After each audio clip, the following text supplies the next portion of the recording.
Nang dumating ang hero party sa 4th floor ng Torniberia, tulala ang hero. Ang prinsesang dapat niyang iligtas ay isa na ngayon sa 4 na Heavenly Demon Kings.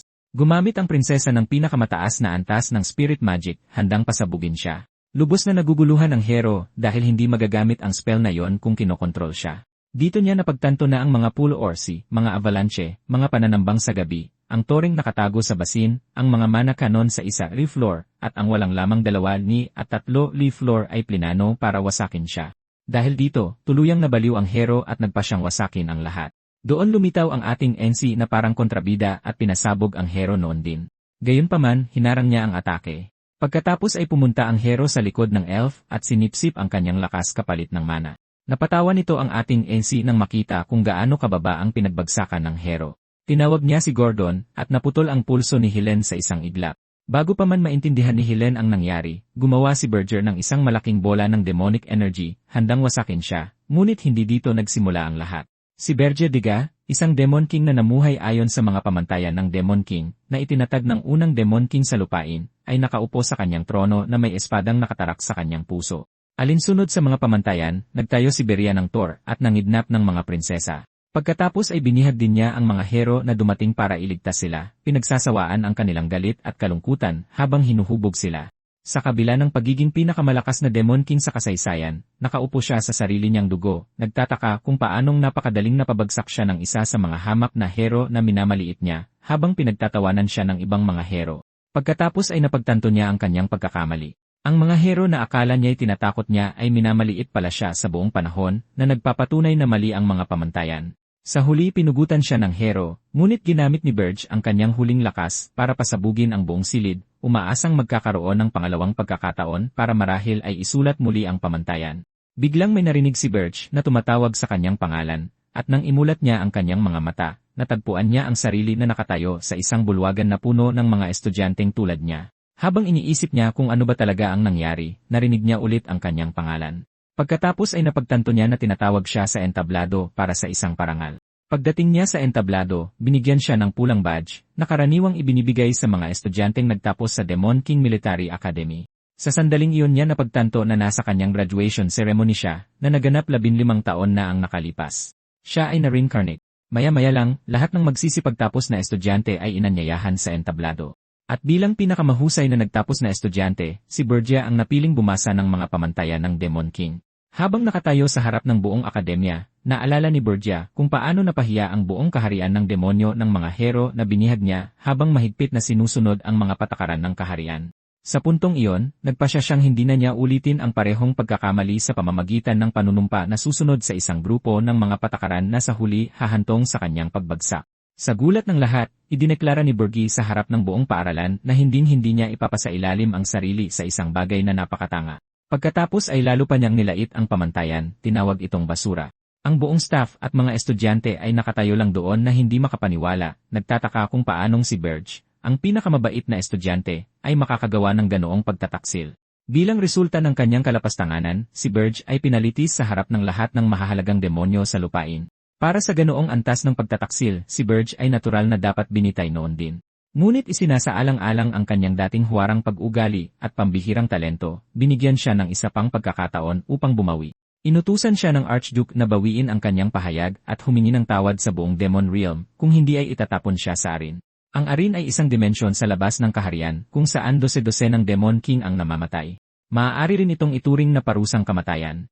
Sa panahon ng paglilitis, ilan sa mga iba pang mataas na rangbong demonyo ay tumutol na ang antas ng kasalanang kanyang ginawa ay hindi man lang karapat-dapat na bigyan siya ng pangalawang pagkakataon. Habang inaasahan ng Archduke ang isang taos-pusong paghingi ng tawad, buong tapang na sinabi sa kanya ni Verges na ipadala na siya sa aren, at mula doon, mapapatunayan niya ang kanyang sinasabi na ang mga pamantayan ay walang iba kundi basura. Nagkagulo ang buong silid at sa galit, agad na ginawa ng Archduke ang paghatol. Si Bergie ay ipinadala sa aren at pinalayas mula sa lupain. Bilang parusa, lahat ng mga pribilehiyo na karaniwang dapat ibigay sa kanya bilang nangungunang Demon King ay tinanggal at ipinadala siya sa lupain ng walang escort. Habang dahan-dahang bumabagsak si Bergie sa lupain ng aren, kung saan naninirahan ang mga tao, iniisip niya kung ano kaya ang magiging pakiramdam na mamuhay kasama ang mga taong pumatay sa kanyang nakaraang buhay. Sinabi niya na naging sapat siyang mayabang upang subukang sakupin ang eren, at iyon ang dahilan ng kanyang pagkamatay sa unang pagkakataon. Dahil sa kanyang mga pakpak ng demonyo, ligtas na lumapag si Burge sa isang nagyelong bundok. Sa pagkakataong ito, determinado siyang hindi nahahayaang maapektuhan siya ng mga pagkakamali ng kanyang nakaraan, habang sinusakop niya ang lupain ng tuluyan. Samantala, sa kaharian ng demonyo, kaugalian na ang nangungunang nagtapos mula sa Demon Academy ay magsilbi sa nangungunang demonyo mula sa Demon King Military Academy. Si Gordon D. Rich, ang nangungunang nagtapos sa Demon Academy, ay itinuring na isang karangalan na maglingkod kay Burge. Bago ang seremonya ng pagtatapos, siya at ang iba pang pinakamahuhusay na nagtapos na demonyo ay nagtipon upang pag-usapan kung gaano siya kaswerte na matatalaga sa isang demonyong kasing lakas ni Burge. Si Burge ay nagmula sa lahi ng mga pambihirang demonic dragon na ginagawa siyang isang pambihirang henyo na maaalala sa kasaysayan. Ang masaksihan siyang mang-insulto sa mga pamantayan ng demonyo ay ganap na sumira sa kanilang mga pag-asa. Sa kabila ng kalapastanganan, nagpasya pa rin si Gordon na maglingkod kay Burge kahit sa orin. Pagdating niya, nagulat si Burge na makita siya dahil sinabihan siyang hindi siya makakatanggap ng anumang tulong. Habang sinusubukan siyang salubungin, sinigawan siya ni Gordon na tinatanong kung bakit niya piniling ipahiya ang buong kaharian sa ganoong paraan. Nakatayo lang si Burge doon na nagtataka kung bakit si Gordon, na tila napakakalmado, habang naglilingkod sa kanyang nakaraang buhay, ay totoong nagwawala sa harap niya. Pinag-isipan niyang sabihin sa kanya ang tungkol sa kanyang pagbabalik, ngunit napagtanto niyang magmumukha lang siyang baliw, kaya nagpasya siyang itago na lang ito sa sarili.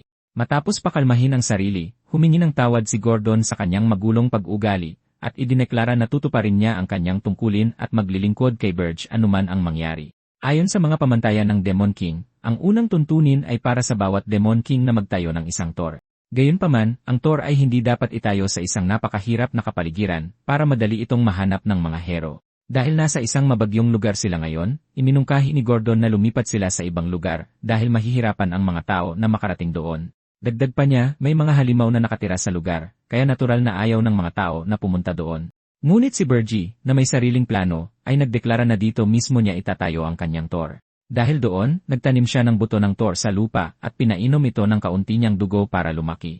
Si Gordon, habang pinapanood siya, ay nagtanong kung paano niya basta-basta na lang itatapon ang kanyang pride bilang isang Demon King, ngunit simpleng sumagot si Burge na basura ang mga pamantayan, lalo na sa oren. Ang buto ay biglang nagkamalay habang dahan-dahan itong sinusuri ang antas ng kapangyarihan ng gumagamit nito. Matapos kilalanin si Burge bilang isang pambihira at makapangyarihang demonyo, tumaas ito sa kalangitan, nagtatayo ng isang higanteng Tor.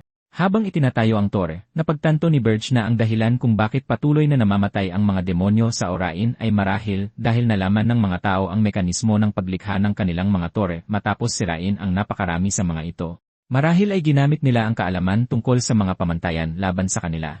Nang matapos ang Tor, pareho silang pumasok at nagtungo sa silid ng trono. Sa kanilang paglalakbay, nagtataka si Gordon kung bakit walang laman ang Tor, dahil ang isang normal na Tor ay dapat natural na may mga demonyong tagabantay at mga halimaw. Pagkatapos ay naalala niya na tinanggal ang mga pribilehiyo ni Burge, kaya hindi siya makakatanggap ng anumang tulong mula sa kaharian ng demonyo. Nakarating sila sa silid ng trono sa 5th floor, at habang papalapit si Burge sa kanyang trono, pinigilan siya ni Gordon na ipinaalala sa kanya ang pangalawang tuntunin ng mga pamantayan.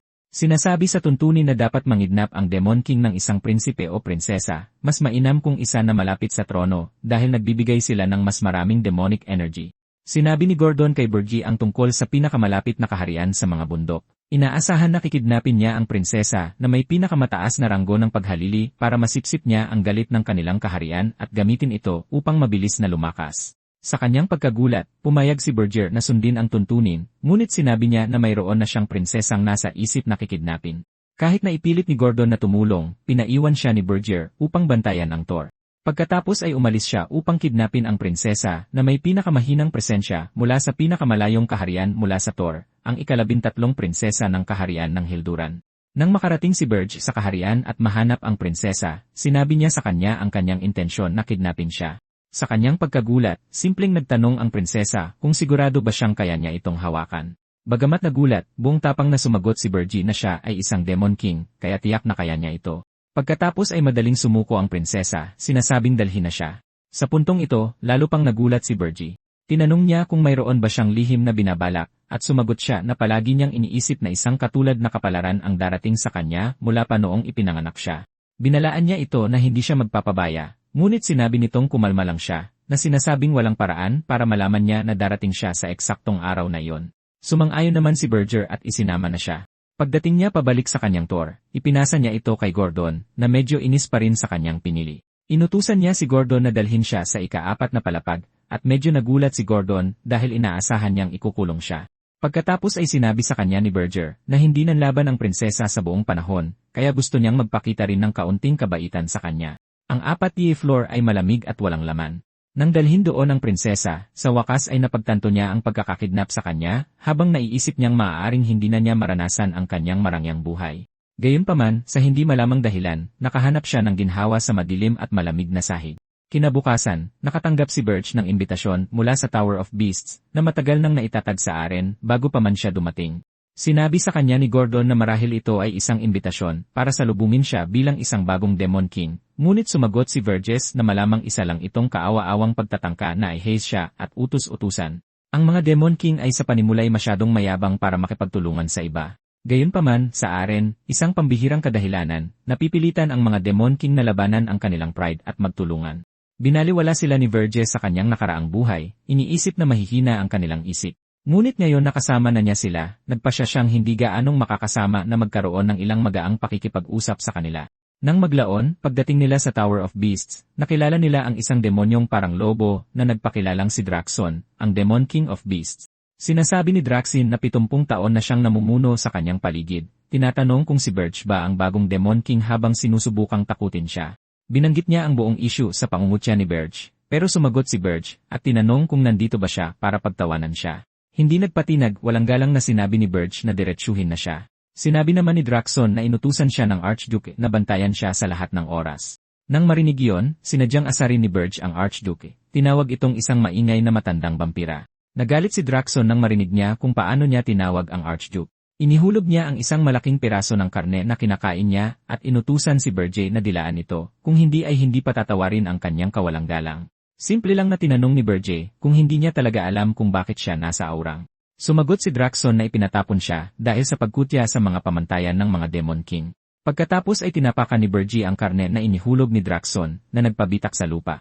Binanggit niya na ipinagbabawal din sa mga Demon King na magpatayan sa parehong tradisyon, pero tinitigan niya si Draxon sa mata. Tinatanong kung mukha ba siyang tipo na sumusunod sa ganoong mga patakaran.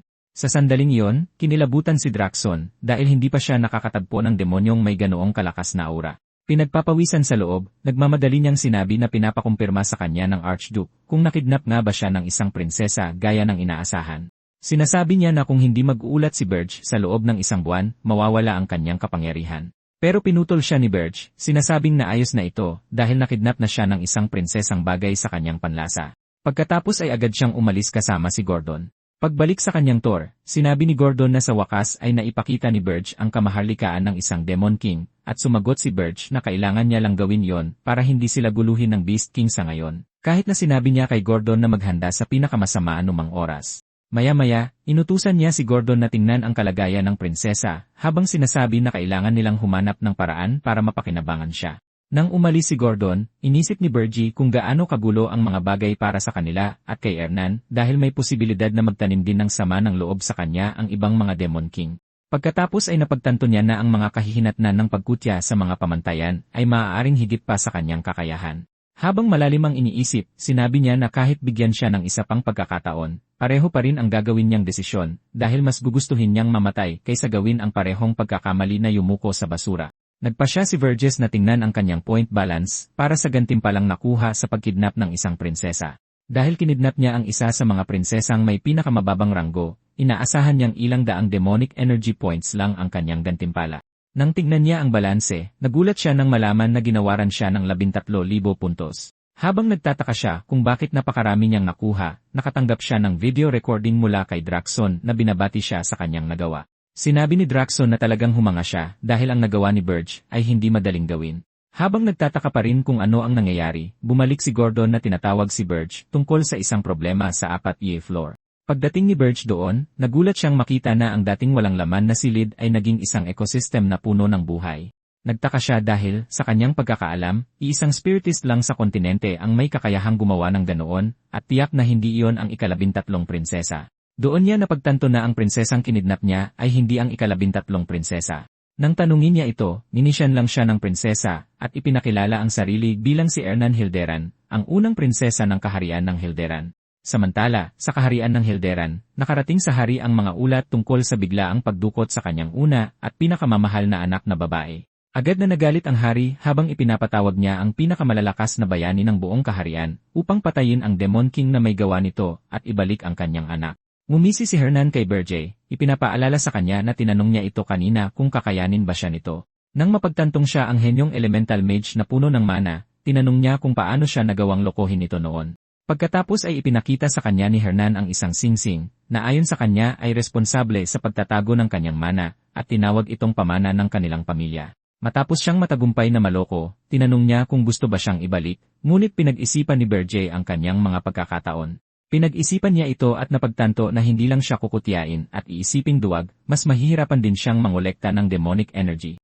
Kaya dahil sa mga kadahilanang ito, dapat niya itong panindigan. Bigla, nakatanggap siya ng abiso na siya ay target, at ang kanilang galit ay ipinadala sa kanya. Nagpalakas ito sa kanyang demonic energy points. Sinabi ni Berje kay Hernan na walang magbabago kahit sino pa siya, at bihag pa rin niya ito. Samantala, sa Hildaren, sinisigawan ng hari ang kanyang mga tauhan na patayin ang Demon King at ibalik ang kanyang anak. Sinubukan nilang pakalmahin siya dahil hindi man lang nila alam kung sino ang kanilang kalaban. Sinabi rin nila na maghintay habang bumabalik ang kanilang mga patrol na may impormasyon, ngunit sinigawan sila ng galit na pinuno na magmadali at alamin ang mga bagay-bagay. Habang sinisigawan niya sila, sinasabing wala silang ginagawa, sinabi ng kanyang royal advisor na may mali. Sinabi niya sa hari na kamakailan lang ay kinidnap ng Demon King of Lost ang prinsipe ng ibang bansa, at nagdulot iyon ng galit ng napakarami, na humantong sa kanyang pagkamatay sa kamay ng mga bayani. Sa kabila ng ganoong sitwasyon, bigla na lang may sumulpot na isa pang Demon King para kidnapin si Hernan. Pinoproseso ng lahat kung ano ang ibig sabihin nito, at sinabi ng hari na siguradong bago ang Demon King. Ilang segundo ang lumipas, nagulat ang isang bantay na nakahanap sila ng bakas ng teleporting magic na papunta sa Hilaga, at ang inaakalang destinasyon ay ang Orgest Mountains. Nagulat, napagtanto ng hari kung gaano ito kalayo sa kanilang kaharian. Pagbalik sa kastilyo ni Berge, ipinaalam ni Gordon kay Berge na malapit nang dumating ang hukbo ng Hildren, at tinanong niya si Berge kung hindi ba sila masyadong marami para sa kanya. Sa kanyang pagkagulat, umiti si Berge at sinabing huwag mag-alala dahil hindi makakarating ang kaharian ng Hildren. Ipinaliwanag niya sa pagsasabing ang kanyang tour ay nasa pinakadulo ng Northern Continent na siyang pinakamalayo sa kaharian ng Hildren. Dahil doon, hindi papayagan ng lahat ng bansang nasa pagitan nila na dumaan ang hukbo ng Hildren. Walang ibang pagpipilian, mapipilitan silang umupa ng isang Hero Guild. Gaya ng hula ni Berge, kinontak ng hari ng Hilduran ang Hero Guild para humingi ng tulong. Kalaunan sa guild, nalaman ng maraming bayani na kinidnap si Prinsesa Hernan. Ngunit matapos makita na ang destinasyon ay Ergast, tinanggihan nila ito dahil kilala ang lugar na puno ng mga malaimpyernong halimaw. Ang iba ay walang pakialam at ayos lang sa kanila kung magdusa man ang hari ng Hilderan. Ipinaliwanag ni Vergie ang kanyang perpektong estratehiya kay Gordon sa pagsasabing hindi kikilos ang Hero Guild dahil mahalaga sa kanila ang pera at ayaw nilang isugal ang kanilang buhay sa pagpunta sa isang mapanganib na lugar.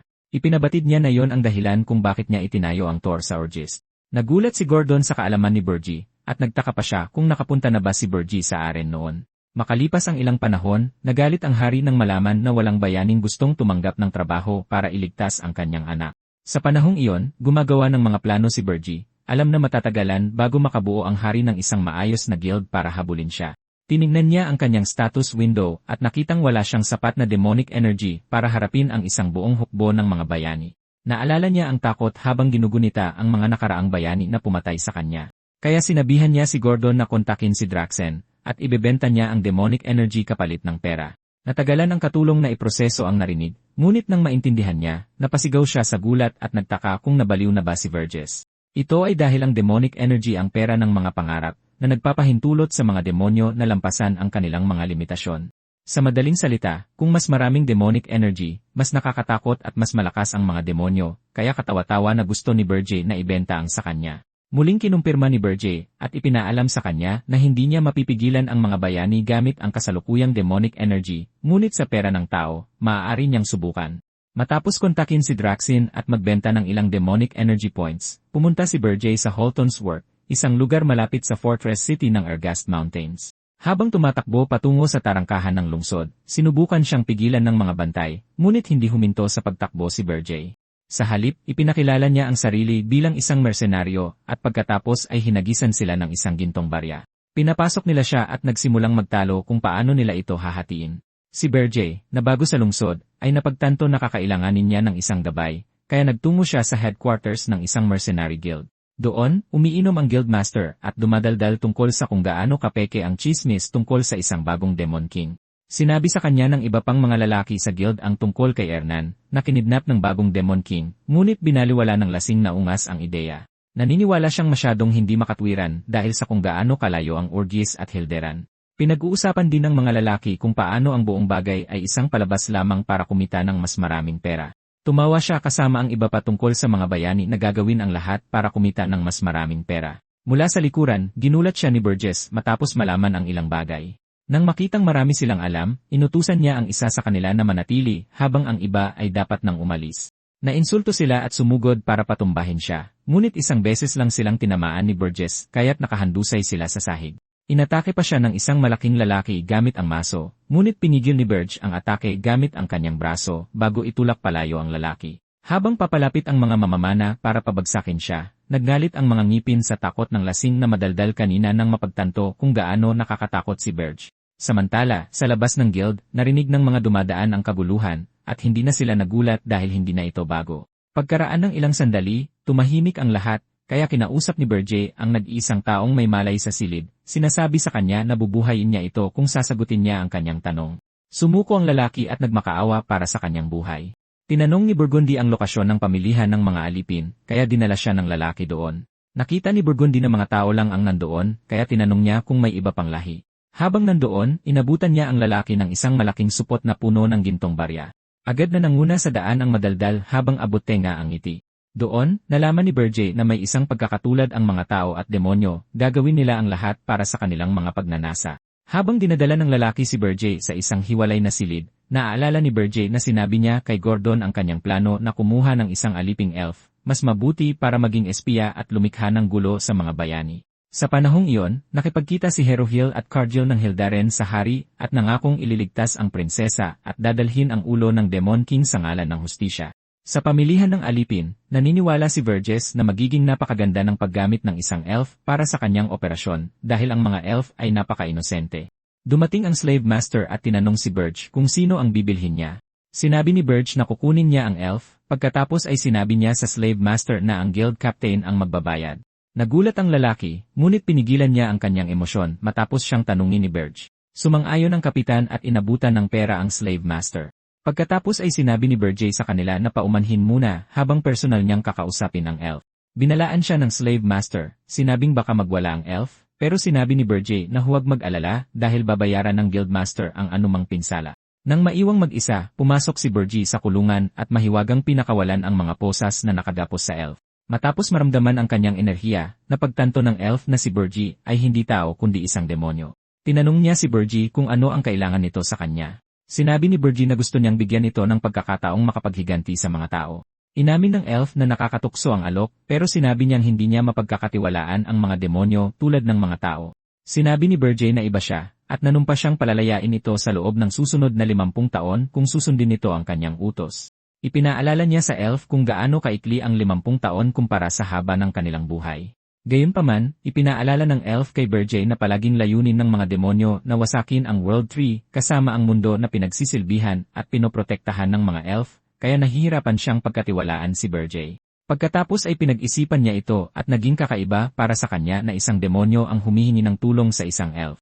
Matapos siyang pakinggan, nanumpa si Berje sa mga pamantayan ng Demon King na tutuparin niya ang kanyang pangako at hindi sasaktan ang World Tree. Nakita ng elf kung gaano siya kaseryoso dahil alam niya kung gaano kaseryoso ang pamantayan ng Demon King.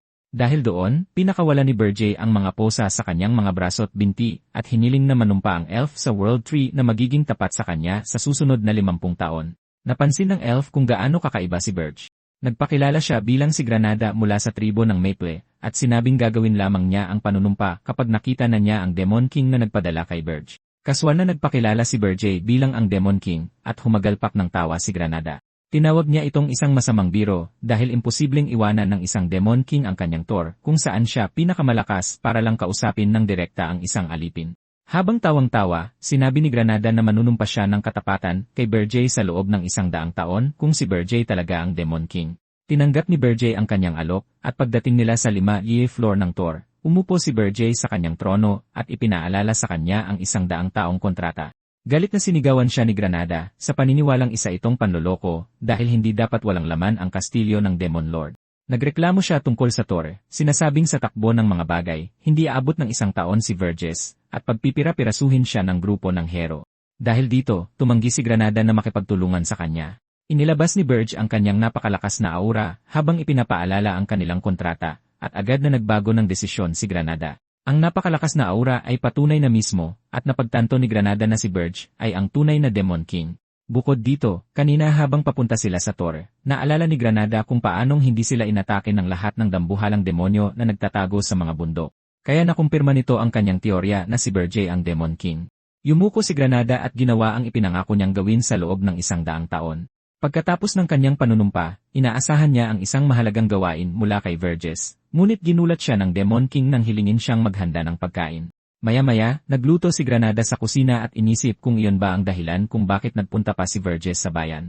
Pagkatapos ay nakakita siya ng isang kakaibang babae na may mga lumulutang na elemental na nag-aalok na tulungan siya. Matapos tapusin ang mga paghahanda, nagtipon sila sa silid kainan upang pagsaluhan ang kanilang pagkain.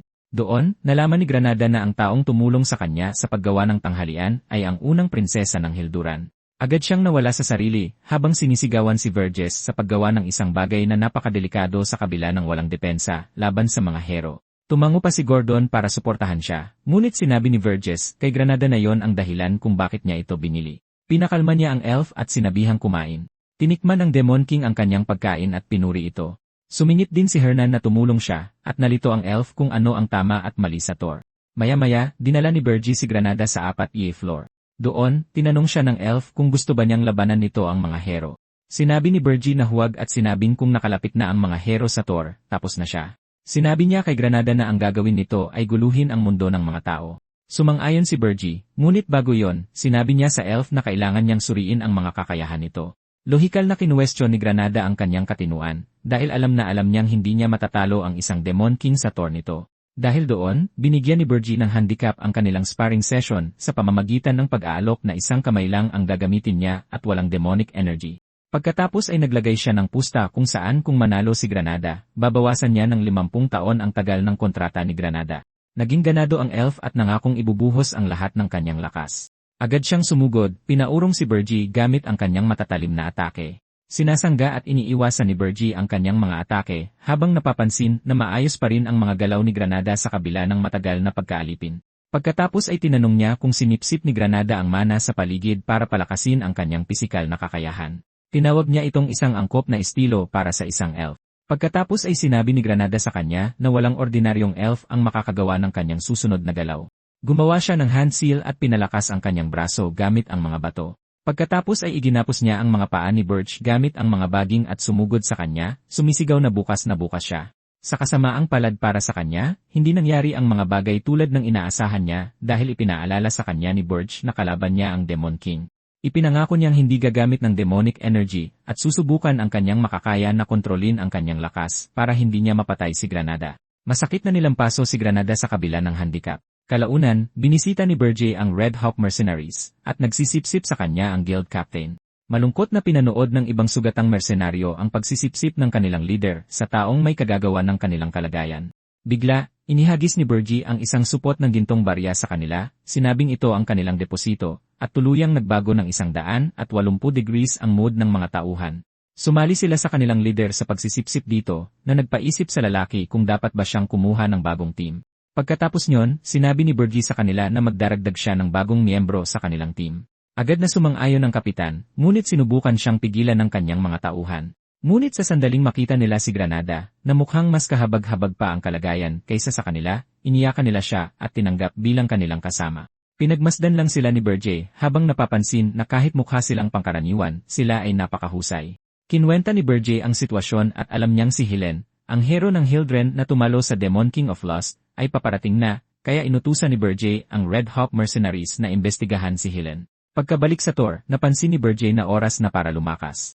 Karaniwan, ang mga demonic energy points ay maaaring gamitin upang palakasin ang Tor o ang mismong Demon King. Ngunit dahil naibenta na ni Verges ang lahat ng kanyang puntos, ang tanging paraan para siya lumakas ay ang paggamit ng Spirit Blossom. Isa itong kristal ng mana na sumisibol matapos sipsipin ang mana ng kalikasan, at kapag kinain, magbibigay ito ng malaking dagdag sa lakas. Sa normal na kalagayan, ang kalikasan ay pinakialaman na ng mga tao, ngunit ang Orgist Mountains ay isang lugar na puno ng malalakas na halimaw. Kaya ang mga spirit blossom sa lugar ay malamang na ginugol ang mahabang taon na natural na sumisipsip ng mana ng kalikasan. Dahil dito, ang enerhiya ng mga bulaklak ay naging napakadalisay. Nagpasya si Bergie na maghanap ng mga spirit blossom, ngunit pinigilan siya ni Gordon at ipinaalala na mapanganib ito at mahirap hanapin dahil atakehin siya ng mga halimaw kapag nakakita sila ng pagkakataon. Sinabi ni Bergie na madali niyang kayang talunin ang mga halimaw, ngunit napansin niyang magiging mahirap ang paghahanap ng mga spirit blossom maliban kung mayroon silang mana detector. Nagkataon, nakarinig sila ng katok sa pinto at nakita si Arnon na nagtatanong kung abala sila. Isang ideya ang agad na pumasok sa isip ni Bergie, kaya isinama niya ito palabas ng Tor. Pag-alis nila sa lugar, nagdiwang siya, sinasabing naiinip na siya kamakailan. Pagkatapos ay sinabi niya kay Birch na tuparin ang kanyang pangako, na hahayaan siyang palamutihan ang 4th floor sa paraang gusto niya kung matagumpay niyang mahanap ang hinahanap nito. Sumang-ayon siya habang iniisip kung ano ang ibig niyang sabihin doon dahil napalamutyan na niya ang lugar. Habang pinasasalamatan niya ang kanyang mga bituin sa pagkatok sa kanilang pinto, inilagay ni Berger ang kanyang mga braso sa paligid niya at pagkatapos ay lumipad ng mataas sa himpapawid. Sa una, sumigaw si Hernan ng todo, ngunit pagkaraan ng ilang segundo, iminulat niya ang kanyang mga mata at nakita kung gaano kalawak ang mundo. Humanga siya dahil hindi niya ito kailanman nakita dahil palagi siyang nakakulong sa kanyang kaharian, nagsasanay at nag-aaral. Palagi niyang iniisip na iyon ang gagawin niya hanggang sa siya'y mamatay, ngunit heto siya ngayon at tanaw ang mga bundok. Masaya niyang tinanong si Burgess kung alam ba nitong siya ang nag-iisang tao na nakalipad sa ibabaw ng Orgist Mountains. Walang pakialam si Burgess at tinawag niya itong prinsesa, ngunit sinabi nitong tawagin siya sa kanyang pangalan. Huminto sandali si Burgess, pagkatapos ay itinaas siya sa pamamagitan ng kanyang mga kamay at ipinaalala na isa siyang bihag, kaya hindi siya dapat magpadala sa emosyon. Matapos pagbantaan na ikukulong siya sa isang piitan sa ilalim ng lupa, sumunod si Erenon at ipinadala ang kanyang mga espiritu upang hanapin ang mga spirit blossom. Naniniwala si Burgess na magtatagal bago mahanap ng mga aparisyon ang mga spirit blossom dahil sa lawak ng mga bundok, ngunit nagpapasalamat siya dahil mas mabilis sila kaysa sa kanya at kay Gordon. Sa kanyang pagkagulat, bumalik ang mga espiritu ng mas mabilis kaysa sa inaasahan, at sinabi ni Erenon na nahanap na nila ito. Pagdating nila doon, nakita nilang binabantayan ang spirit blossom ng mga pure orsi. Sinubukan ni Burge na kumilos ng desente sa pamamagitan ng pag-uutos sa kanila na sumunod sa kanya at ibigay ang bulaklak, ngunit tumanggi ang mga halimaw, alam na siya ang Demon King. Napagtanto ni Burge na hindi gumagana ang lohika sa mga malaunggoy na nilalang, kaya nagpasya siyang labanan sila. Tinupok niya sila gamit ang kanyang madilim na apoy, at ikinagulat ni Erenin kung gaano siya kalakas. Pagsapit ng gabi, matagumpay na natalo ni Burgess ang mga orsi. Nang wala na sila sa daan, tinitigan ni Erenin ng malapitan ang Spirit Blossom, napapansin na napakadalisay nito sa mana. Pinagalitan siya ni Burge na huwag itong pag-interesan, at kinuha niya ang halaman. Pagkatapos ay sinabi niya na maaari siyang magkaroon ng isa kung makakahanap pa siya. Sa kasamaang palad, wala na silang ibang nahanap, kaya ibinalik siya ni Burge sa Tor. Sa Tor, pinagmasdan ni Burge ang Spirit Blossom at napansin na mas may kakayahan si Hernan kaysa sa kanyang inaasahan. Biglang ipinaalam ni Gordon sa kanya na nakatanggap siya ng mensahe mula kay Granada. Seryoso ang kanyang itsura habang ipinapaalam niya kay Bertie na sinabi ni Granada na nakipag-alyansa si Hilan sa 32 pang bayani at umalis na sila mula sa kabisera ng Hildaren. Sabi niya, hindi sila direktang papunta sa Ergast, kundi bumubuo sila ng isang party at tinatapos ang mga quest ng mga taga-nayon. Sa ganoong paraan, lalakas sila habang papunta sa Ergast. Ipinakita niya kay Burgi ang mga planong inihanda niya para sa paglalakbay ng mga bayani, ngunit ginulat siya ni Burge sa pagbabaliwala sa mga plano. Sinabi niya kay Gordon na hindi sila magpapadala ng mga halimaw o abala sa paglalakbay ng mga bayani dahil ang mga hilaw na abala ay lalo lang nagpapalakas sa mga bayani. Pagkatapos ay inutusan niya si Gordon na sabihin kay Granada na pasamahin ang mga mersenaryo sa paglalakbay ng mga bayani at kunin ang kanilang tiwala sa pamamagitan ng pagtulong sa kanila. Sinabi ni Gordon sa kanya na hindi na naman niya sinusunod ang pamantayan. Nag-aalala, ipinaalala niya kay Burge na hindi nila mapipigilan ang mga bayani gamit ang kanilang kasalukuyang Tor, ngunit sinabi ni Burge na huwag mag-alala. Sabi niya, palalakasin niya ang Tor gamit ang isang dwarf. Sa puntong ito, nawala sa sarili si Gordon dahil para sa kanya, namimili lang si Burge ng mga lahi sa halip na mag-isip ng mga paraan para tulungan silang labanan ang puwersa ng mga bayani. Sinigawan niya si Burge, sinasabing pagtatawanan lang sila kapag nakakita sila ng dwarf sa kanilang Tor. Tinitigan siya ni Burge ng seryoso habang ginagamit ang kanyang dark magic, at pinatahimik nito si Gordon. Pagkatapos ay itinama ni Berger ang kanyang sarili, sinasabing kailangan niya ng isang dwarf para sa kanilang mga kagamitang mahika. Ipinaalala niya kay Gordon na sanay ang mga bayani na salubungin sa isa floor ng mahihinang halimaw, ngunit gagawin niyang iba ang sa kanya. Pagkatapos ay ipinaalam niya kay Gordon kung gaano magugulat ang mga bayani kapag sinalubong sila ng dose-dosenang kanyon sa isa floor. Pinag-isipan ito ni Gordon ng sandali, ngunit pagkatapos ay sinabing malayo ito sa mga pamantayan. Tumingin siyang muli sa trono at nakitang lumipad na si Berger, kaya nataranta siya, sa pag-akalang ang Demon King ay posibleng patungo upang dumukot ng iba. Samantala, sa Wolfner, ang underground na lungsod ng mga dwarf, ang pinakamahusay na panday na si Logger Friedrich, ang susunod na target ni Berger. Pagdating sa Wolfner, inoobserbahan ni Berger ang lugar habang napapansin na ito ang unang pagkakataon niyang bumisita sa Wolfner, kahit na marami siyang nakalabang dwarf sa kanyang nakaraang buhay. Nagbalatayo bilang tao, pumunta siya sa pinakamalapit na inn at nag-alok ng mga barya sa may-ari bago magtanong kung saan ang pinakamagandang lugar para magpagawa ng pinakamahusay na sandata para sa kanya. Agad na sinunggaban ng dwarf ang mga barya at pinuri si Beria sa pag-alam kung gaano kasakim ang kanilang lahi. Pagkatapos ay inutusan niya si Beria na tumungo sa pinakamababang palapag na matatagpuan sa butas sa gitna ng lungsod at matutuklasan niya si Logger, ang pinakamahusay na panday ng lungsod. Ginawa ni Beria ang iniutos sa kanya, at natagpuan niya si Logger na maganda ang pagkakagawa ng isang sandata, na mangha hindi lang sa kanyang gawa, kundi pati na rin sa paraan ng pagmamanipula ni Logger sa mana habang nagtatrabaho. Matapos ang maikling obserbasyon, palihim na nilapitan ni Beria si Logger upang dukutin siya, ngunit sa gulat ni Beria, bumuhos ang apoy mula sa sandata ng dwarf, kaya't likas na umatras si Berja. Nagtataka kung paano naramdaman ni Logger ang kaunting demonic energy. Habang nangyayari ito, lumundag si Logger sa ere gamit ang kanyang martilyo upang hampasin si Beria, at mula sa kilos ng dwarf, napagtanto ni Berger na si Logger ay isang bayani, kaya't sila'y naglaban. At habang kinukumpirma ni Logger ang kanyang pagiging bayani, tinawag niyang demonyo si Berger, at nanumpa na hindi siya hahayaang umalis sa lungsod. Sa malaking gulat ni Logger, tinawag siyang mahina ni Berger bago hawakan ang dwarf sa liig at ipahayag na siya ay isang Demon King.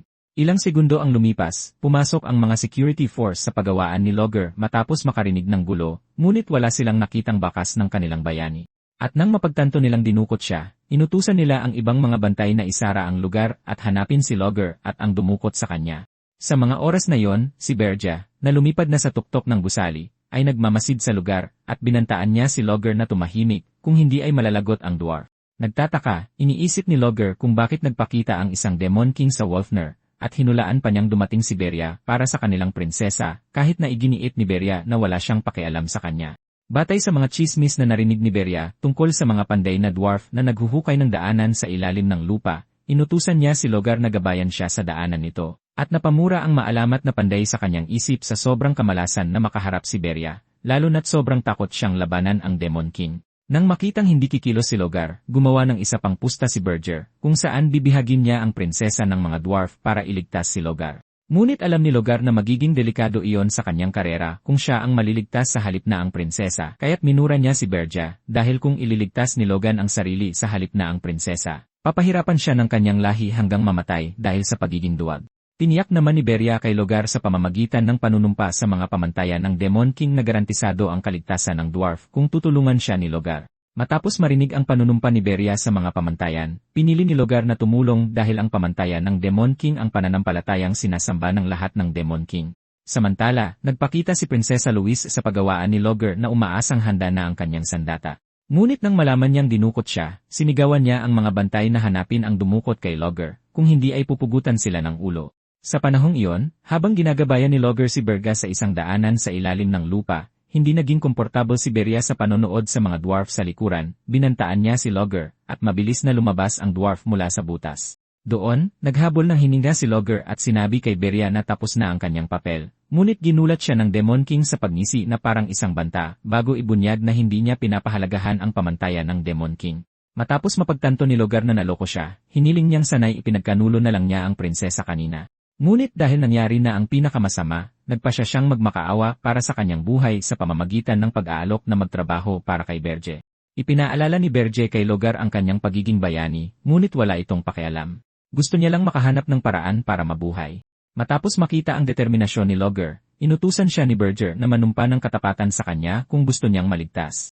Agad na sinamba ni Logger ang dakilang demonyo upang makatakas sa mga kamay ni Bera kapag nagkaroon ng pagkakataon at magpadala ng hukbo upang tugisin siya. Sa kasamaang palad para kay Logger, sa susunod na imulat niya ang kanyang mga mata, natagpuan niya ang kanyang sarili sa 4 tower ng kastilyo ni Barry. Nang makita ni Gordon si Logger, halos mabaliw siya sa pagpapaliwanag kay Barry ng mga kahihinatnan ng kanyang mga ginawa dahil hindi lang siya nagdala ng isang taong mula sa lahi ng dwarf, isang tribo na galit sa mga demonyo, kundi isang bayani pa rin. Habang pinapatahimik ni Burghet si Gordon, kumonekta si Granada sa kanila upang magbigay ng ulat, ngunit nagulat siya nang makita ang isang dwarf sa kastilyo. Kaya para maiwasan ang isa pang pagtatalo, sinabi niya kay Granada na ibigay na lang ang kanyang ulat mamaya. Si Hernan, sa kabilang banda, ay lumapit kay Logger habang iniisip kung nagpakita ba siya para iligtas siya. Ngunit tulala pa rin, hinarap ni Logger si Beria at tinanong kung bakit siya nasa kastilyo dahil inaasahan niyang ang awa ni Beria ay nangangahulugang palalayain siya. Pagkatapos ay nilinaw ni Beria ang sitwasyon sa pagsasabing ang ibig niyang sabihin ay mabubuhay si Logger. At ngayong malinaw na yon, tinanong ni Logger kung paano siya nakarating sa kastilyo. Kaya ipinaliwanag ni Beria na natural lang na patulugin niya si Logger bago siya buhatin. Sa puntong ito, nawala ang katinuan ni Logger at nagsimula siyang tumawa ng mapanukso. Matapos mapagtanto na wala ng pag-asa para sa kanya, sumagot siya kay Berja na masaya siyang maglingkod sa kanya. Ito'y ikinatuwa ng malupit na pinuno, kaya't inutusan niya si Logger sa kanyang unang misyon na mag-install ng maraming kanyon sa roof floor na kailangan para wasakin ang mga bayani. Nang gabing iyon, si Granada, na nasa istasyon ng paghahanda para sa paglalakbay ng mga bayani sa Argus, ay ipinaalam kay Berja sa pamamagitan ng isang status window na naniniwala ang eskwadron ng mga bayani na ang kasalukuyang Demon King ay kayang gumawa ng itim na apoy, kaya't gumagamit sila ng mga kagamitang lumalaban sa apoy. Dagdag pa, dahil hindi pa nagpapadala si Berja ng anumang halimaw sa kanila, iniisip ng eskwadron na siya ay isang duwag na takot harapin sila. Nang malaman ito ni Beria, napansin niyang umaayon ang kanyang plano, at plano niyang hindi sila padalhan ng mga halimaw upang mawalan sila ng interes at hindi lumakas. Dahil dito, sinabi niya kay Granada na panatilihin siyang updated at patuloy silang subaybayan. Pagkatapos ng tawag, napansin ni Granada na napakatalino ni Beria pagdating sa mga tao, at iniisip niya kung mayroon na bang Demon King na tulad ni Beria.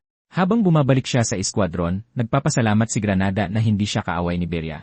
Kasabay nito sa kastilyo, inutusan ni Beria si Logger na baguhin ang roof floor ayon sa gusto niya, ngunit dapat niyang tiyakin na hindi siya gagamit ng mga monostone sa paggawa ng mga bitag. Agad na hindi sumang-ayon si Logger sa kanya sa pagsasabing hindi gagana ang mga ganoong bitag sa mga bayani, ngunit iginiit ni Beria dahil ang mga bayani ay binyayaan ng pambihirang kakayahang makaramdam ng enerhiya. At malalaman nila ang ganoong bitag sa lalong madaling panahon bago ito gumana. Sinubukan pa rin hindi sumang-ayon ni Logger, ngunit si Beria, na nauubusan na ng pasensya, ay naglabas ng kanyang itim na apoy at nagbanta na papalitan si Logger. Natakot, nauutal na ipinaalam ng dwarf kay Beria na mayroong paraan, at nakaimbento siya ng isang mahiwagang kagamitan para itago ang mga bakas ng mana. Ang mga depekto ay tumatagal ng 3 taon para maimbento, at ang huling ginawa niya ay kasalukuyang nasa kanyang pagawaan. Sa una, naniniwala si Virgil na gusto lang ng duwag na makahanap ng paraan para tumakas, kaya't binantaan niya si Logger. Ngunit nang makitang hindi nagbago ang paninindigan ng dwarf, nagpasya si Berger na pagkatiwalaan siya ng kaunti. Kaya't naglagay siya ng kwelyo sa liig ni Logger at tinawag itong isang mahiwagang kagamitan na maaaring sumabog sa isang pitik lang ng kanyang daliri. Nang makita kung gaano katakot si Logger, ipinaalam ni Barry kay Logger na ang kagamitan ay para baguhin ang kanyang mukha upang maiwasan na makilala siya ng mga tao. At kung aalisin niya ito, ituturing ito ni Barry bilang pagtakas. Doon mismo, pumayag si Logger na iwanan ang kwelyo, kaya't nagsimula sila sa isang buwang paglalakbay sa pagkolekta ng mga materyales na kailangan para gawin ang bitag na iniimbak ni Bera sa kanyang subspace pocket. Sa huli, nakarating sila sa Wolfner at gumapang sa lihim na daanan ni Logger na patungo sa kanyang pagawaan. Habang nangyayari ito, sumisigaw si Louis ng malakas sa mga opisyal dahil sa pagkabigo nilang mahanap si Logger at ang dumukot sa kanya mula nang mangyari ang insidente. Ipinaliwanag ng mga lalaki kung paano naghuhukay ng maraming butas ang mga panday sa pangkalahatan, at matagal bago nila maimbestigahan ang lahat ng iyon. Gayon din, batay sa lohikal na pangangatwiran, malamang na umalis na ng lungsod sina Berger at Logger. Sumang-ayon si Louis sa kanilang lohika, ngunit pinagbantaan niya ang mga bantay na hanapin sila sa loob ng 2 linggo, kung hindi ay pupugutin niya ang kanilang mga ulo. Natakot, nagmamadaling lumabas ng pagawaan ang mga lalaki upang ipagpatuloy ang kanilang paghahanap habang sinusuri ng prinsesa ang paligid ng pagawaan. Kinuha niya ang kanyang hindi pa tapos na sandata na hindi natapos ni Logger at pinigan niya ito hanggang maging bola habang umaasang hindi mamamatay si Logger bago niya magawa ang kanyang sandata. Sa sandaling iyon, sumulpot si Lodger mula sa isang lagusan sa ilalim ng lupa sa kanyang tindahan. At sa kabila ng epekto ng maskara na nakakasagabal sa mukha, napagpasyahan ni Luis na siya si Lodger dahil ito ang lihim na lagusan ni Lodger. Kaya tinawag niya ito at sumagot siya dahil sa takot. Dahil dito, napagpasyahan niyang nagtago siya dahil ayaw niyang gawin ang kanyang sandata, kahit na sinusubukan ni Lodger na ipaliwanag ang kanyang sarili. Mas gusto ng matigas ang ulo na prinsesa na ayusin ito sa pamamagitan ng kanyang kamao, kaya't ipinaalam niya sa kanya na gagawin niya ang kanyang mga sandata sa buong buhay niya. Ngunit bago siya magsimulang magtrabaho, sinabi niya sa kanya na magtiimbagang. Agad na sumigaw si Lodger na parang babae, kaya't nagpakita si Vera at itinaboy si Luis at nagtaka siya kung sino ito. Sa kabutihang palad, mayroon siyang sariling face mask na nakakasagabal, kaya hindi niya masabi o makilala kung sino si Vera. Pagkatapos ay inutusan niya si Lodger na kunin ang kagamitan habang siya ang haharap sa prinsesa. Sumagot siya sa kanya na siya ang amo ni Lodger, at nagalit siya nang mapagtantong siya ang dumukot sa kanyang inaakalang alagad. Kaya't lumundag siya patungo sa kanya at nagpakawala ng sunod-sunod na suntok, ngunit sinalag ni Vera ang mga ito at gumanti ng ilang tama. Ngunit habang nangyayari ito, hinawakan niya ang kanyang paa at pinalipad siya ng isang malakas na suntok, iniisip na natalo na niya siya. Habang ipinapahayag niya kay Lodger na siya na ang susunod, agad na lumitaw si Berry at hinawakan ang kanyang ulo bago gumanti ng suntok. Habang patuloy silang nagpapalitan ng suntok, napansin ni Berry na si Luis ang isa sa pinakamalalakas na taong nakaharap niya kahit hindi ito bayani bago ang kanyang regression. At noon, mas malakas pa siya kaysa sa kanyang kasalukuyang estado. Iniisip niya kung dapat ba niya itong patayin bago pa ito maging isang halimaw, ngunit pagkatapos ay napansin niyang mauubos ang lahat ng kanyang demonic energy at lakas para gawin yon. Dagdag pa, hindi na siya kasing lakas ng dati. At dahil kaunti pa lang ang ipinapakita niyang kakayahan, baka mahuli siya sa takbo ng mga pangyayari, kaya dapat nilang bilisan ang pagtatapos. Matapos maitulak sa tabi ni Lodger, nakita ni Bergha ang phantom ng mana, isang malaking sandata na ginawa ni Lodger para itago ang mga bakas ng mana. Nang makita niyang hindi pa tapos si Lodger sa pagkakalas, tinakot niya ang duwende at inutusan itong tapusin sa loob ng 1 minuto. Sumugod si Luis sa kanila na parang demonyo mula sa impyerno. At sa sandaling iyon, tinakot ni Burgess si Lodger sa pagsasabing iwan niya ito kung kinakailangan.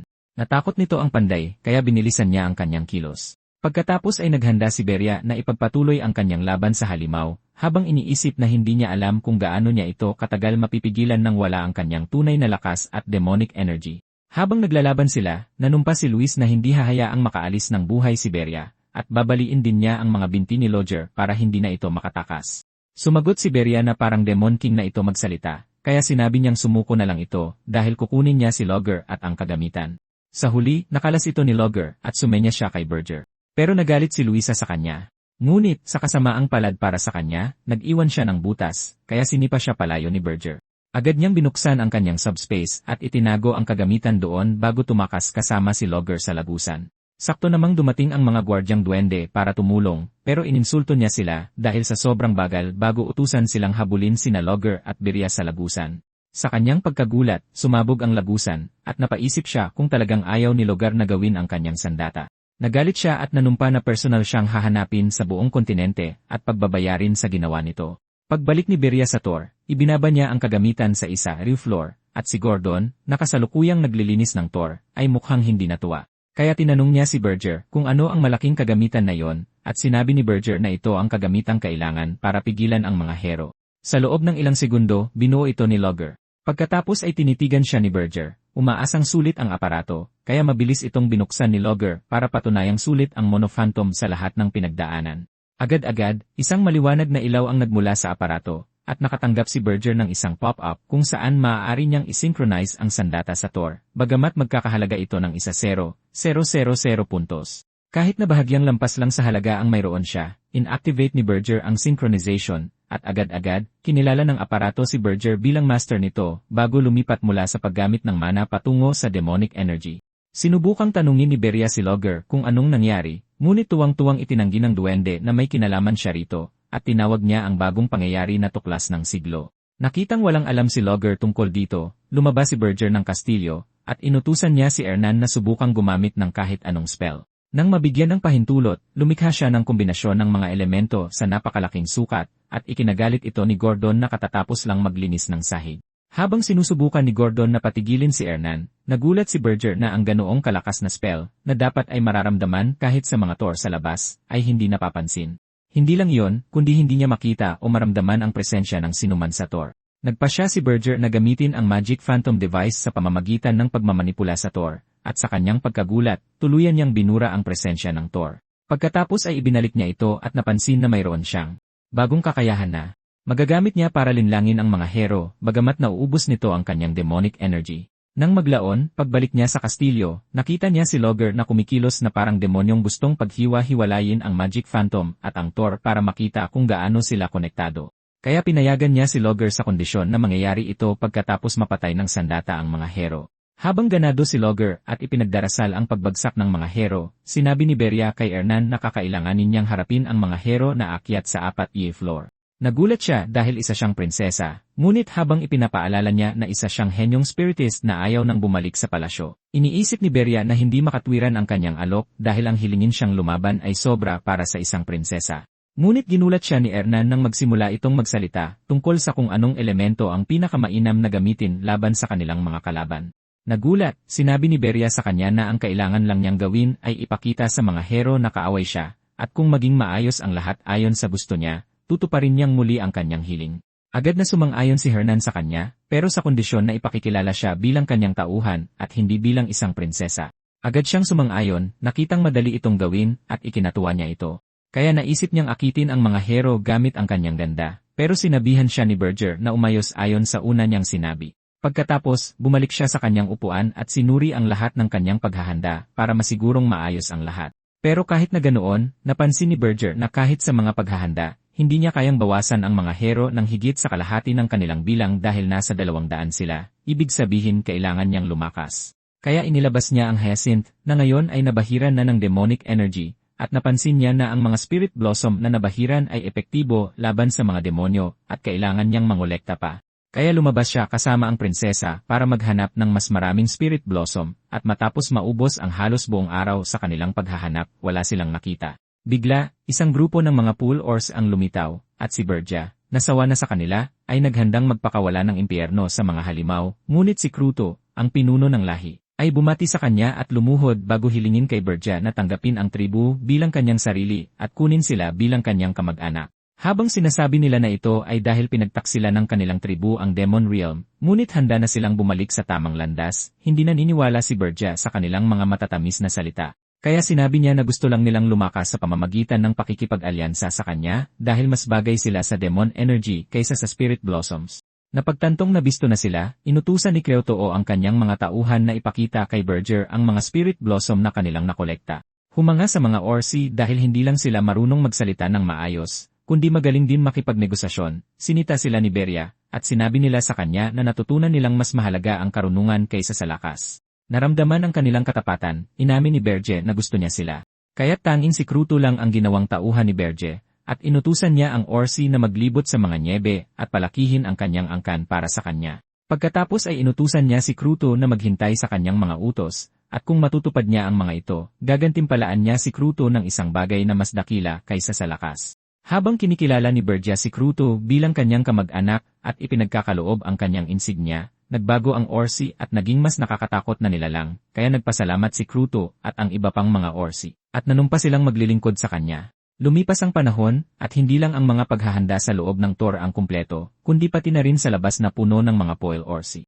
Ngayon ay inaabangan ni Berja ang pagdating ng mga hero, at nanunumpa siyang gagantihan sila sa pagpapahiya sa kanya sa nakaraang buhay niya. Makalipas ang ilang sandali, dumating si Helen at ang iba pa sa kabundukan ng Erger, at naghanda silang hanapin ang kastilyo ng Demon King. Nang gabing iyon, nanuluyan ang iskwadron ng mga hero sa Holton Walk, isang kuta kung saan naghanda ang host ng isang salu-salo para sa mga miyembro ng grupo bago sila magsimula sa kanilang dakilang misyon kinabukasan. Nagpasalamat si Helen sa master ng kuta, at binanggit ng matanda kung gaano siya kasaya na maging host nila dahil magbibigay ito sa kanya ng pagkakataong lumabas sa mga pahina ng kasaysayan. Pagkatapos ay sinenyasan niya si Helen na magbigay ng talumpati sa eskwadron. Kaya tinawag niya ang kanilang atensyon, at kinausap sila ni Helen sa pamamagitan ng pagpapaalam na huwag maging kampante, dahil hindi pa nagpapadala ng mga halimaw ang Demon King sa kanilang direksyon. At inanunsyo niya na sa susunod na araw ay pagbabayarin nila ang Demon King sa pagkidnap kay Hernan.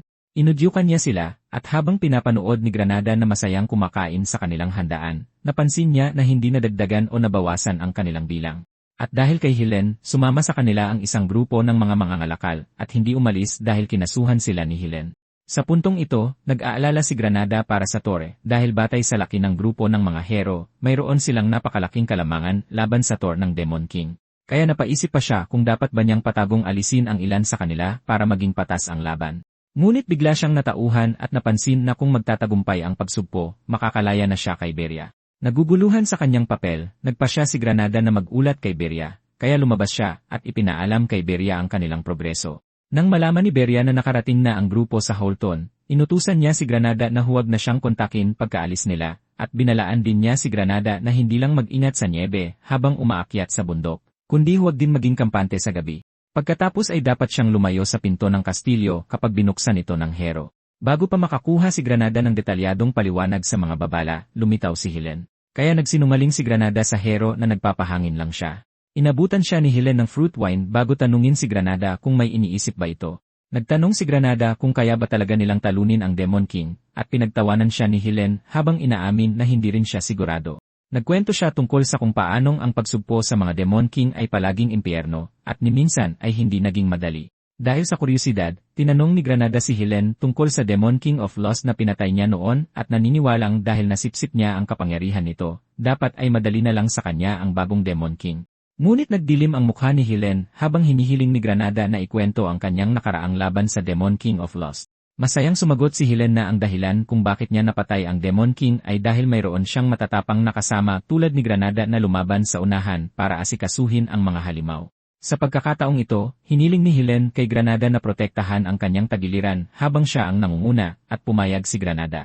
Pagkatapos noon, dinala siya ni Helen sa loob habang sinasabi kay Granada na gustong marinig ng Fortress Master ang kanyang mga kwento ng pakikipagsapalaran. Habang papasok sila, inamin ni Helen sa sarili na nakipagsanib-puwersa siya sa matatapang nakasama, kaya inaasahan niyang aalagaan siya ni Granada sa kanilang misyon. Kinabukasan, umalis ang grupo ng mga hero papunta sa kabundukan, at sinalubong sila ng sigawan habang paalis ng bayan. Sa kanilang daan, dumaan sila sa bangin ng bundok, at napansin ng isang sundalo na napakakinis ng takbo ng mga pangyayari. Kaya makakarating sila sa kastilyo ng Demon King sa isang iglap. Minamalas ng isa sa mga lalaki ang buong karanasan sa pagsasalita ng masama tungkol sa mga halimaw na nagtatago dahil wala pa silang nakikita.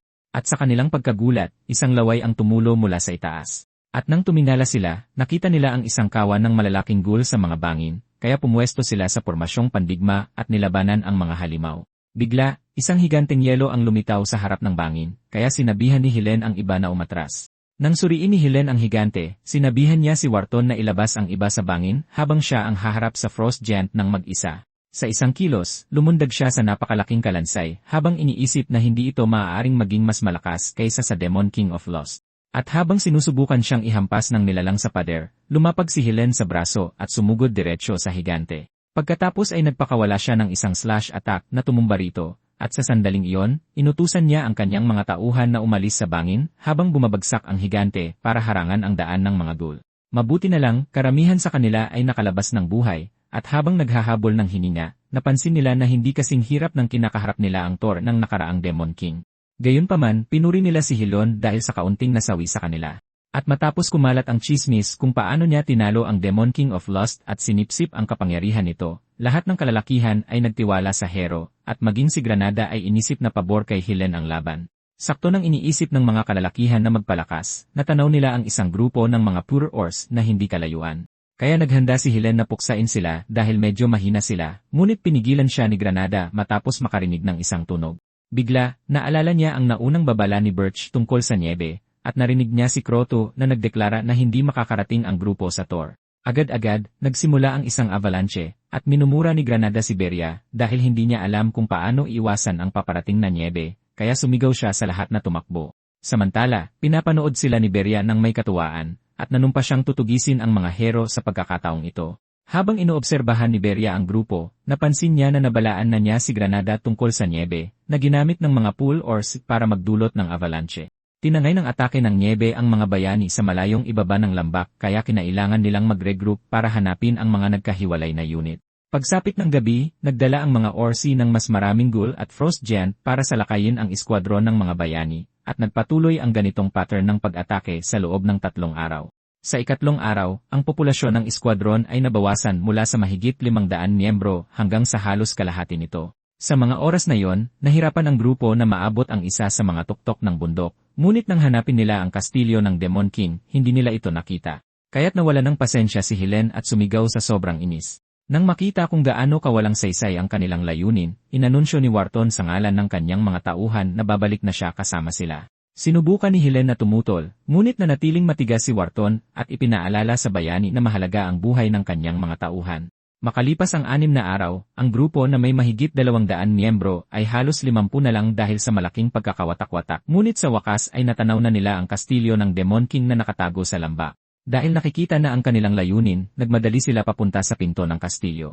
At sa sandaling buksan nila ito, habang inaasahang makikipaglaban sa mga mahihina, nagsimula ang ikatlong babala ni Burge. Agad-agad, binomba ang mga tauhan ng maraming kanyon ni Logger, at ang bilang nila ay nabawasan mula 52 hanggang 1. Iyon ay kung isa sa alang-alang na hindi kasama si Granada sa bilang.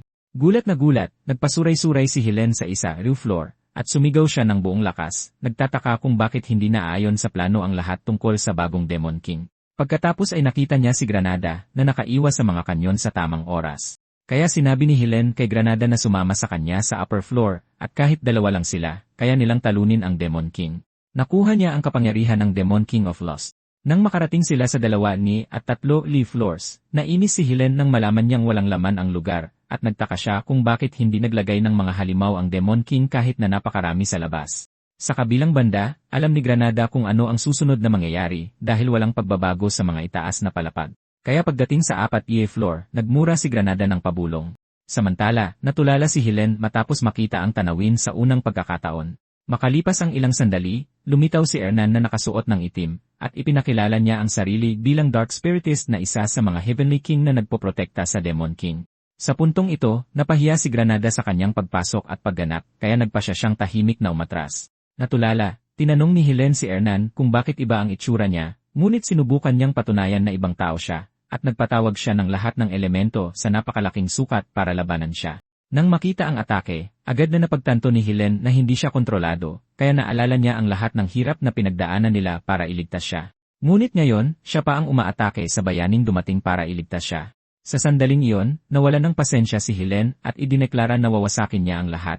Ngunit lumitaw si Burge sa likuran niya sa anyong demonyo at tinanong kung kaya niya. Pagkatapos ay inatake niya ang bayani gamit ang kanyang madilim na apoy at sinabing sa wakas ay nakita na niya ang mukha ni Helen. Hindi na tinag sa atake, tumingin si Helen sa unahan at nakita si Granada na hindi kalayuan kay Burge, kaya agad siyang sumugod dito at sinabihan si Granada na magsanib puwersa sila para patayin si Burge.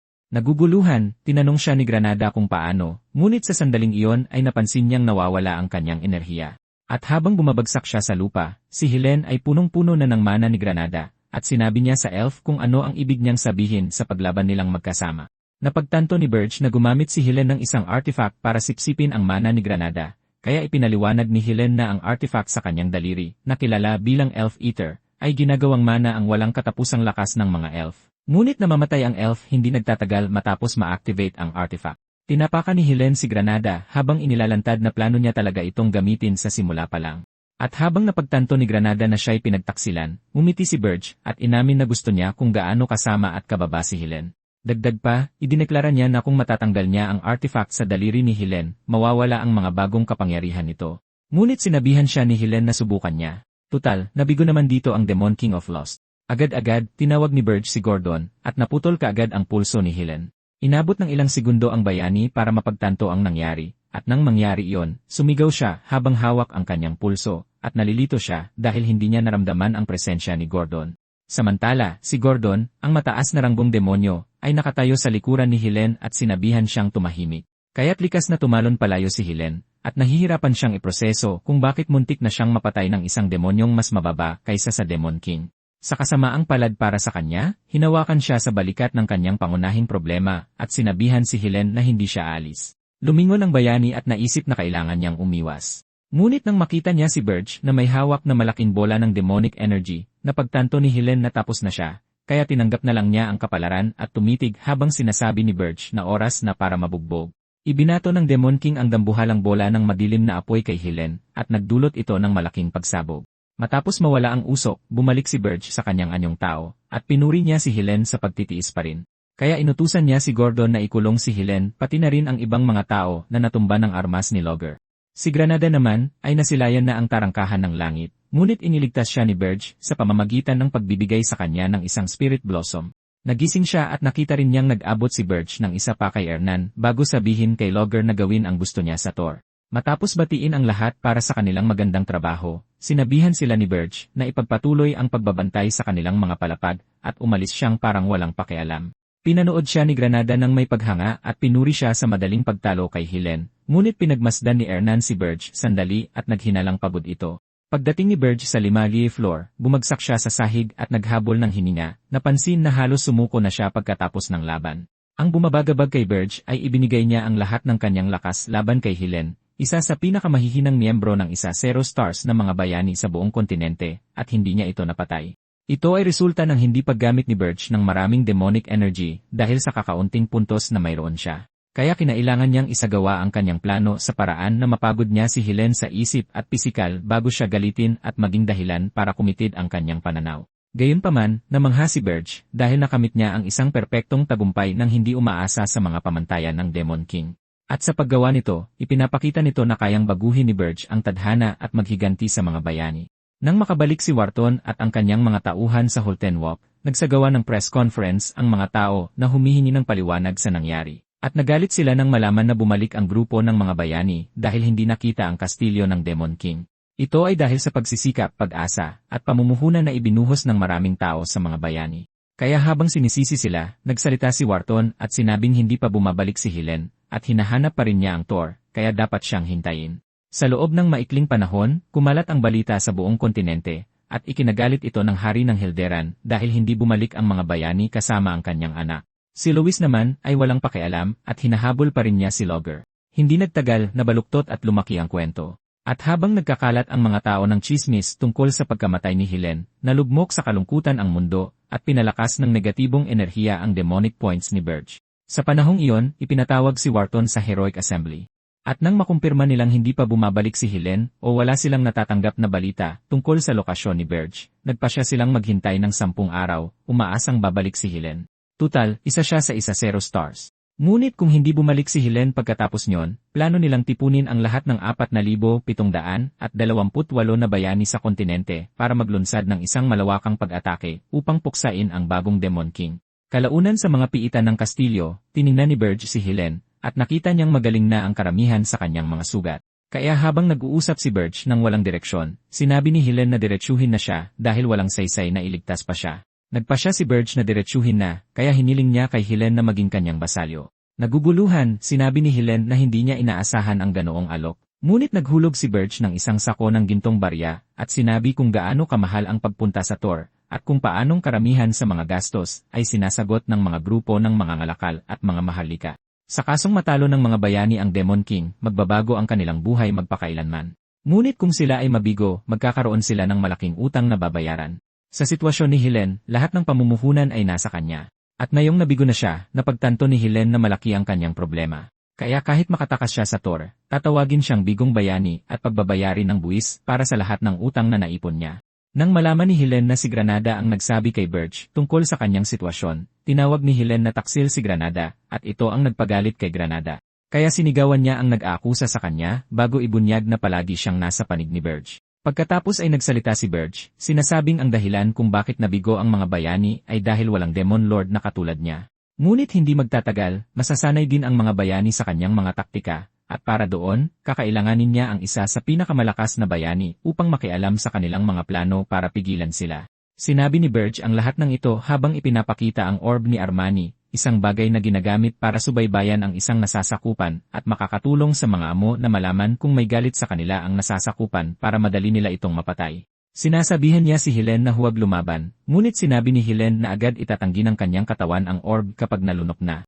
Sa kasamaang palad, sinabi ni Granada kay Burge na ang ganoong pagtanggi ay mangyayari lamang kung gugustuhin ng bayani.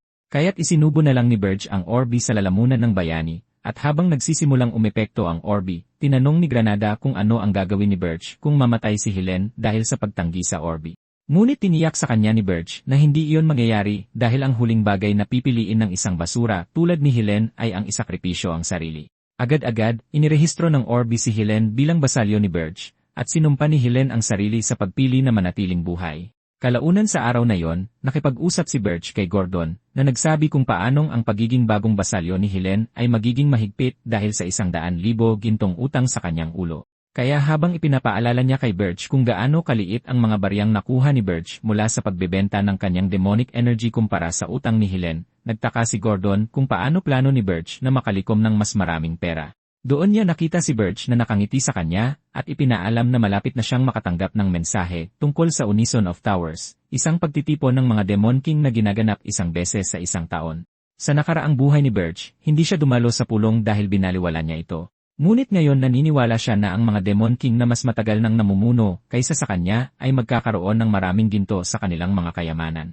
Nang makita ni Gordon kung saan patungo si Birch, hindi siya sumigaw na hindi pangkaraniwan sa kanya. At ito ay dahil napagtanto niya na si Birch ay talagang may potensyal sa kabila ng kanyang masasamang pamamaraan, kaya wala siyang pagpipilian kundi aminin ito.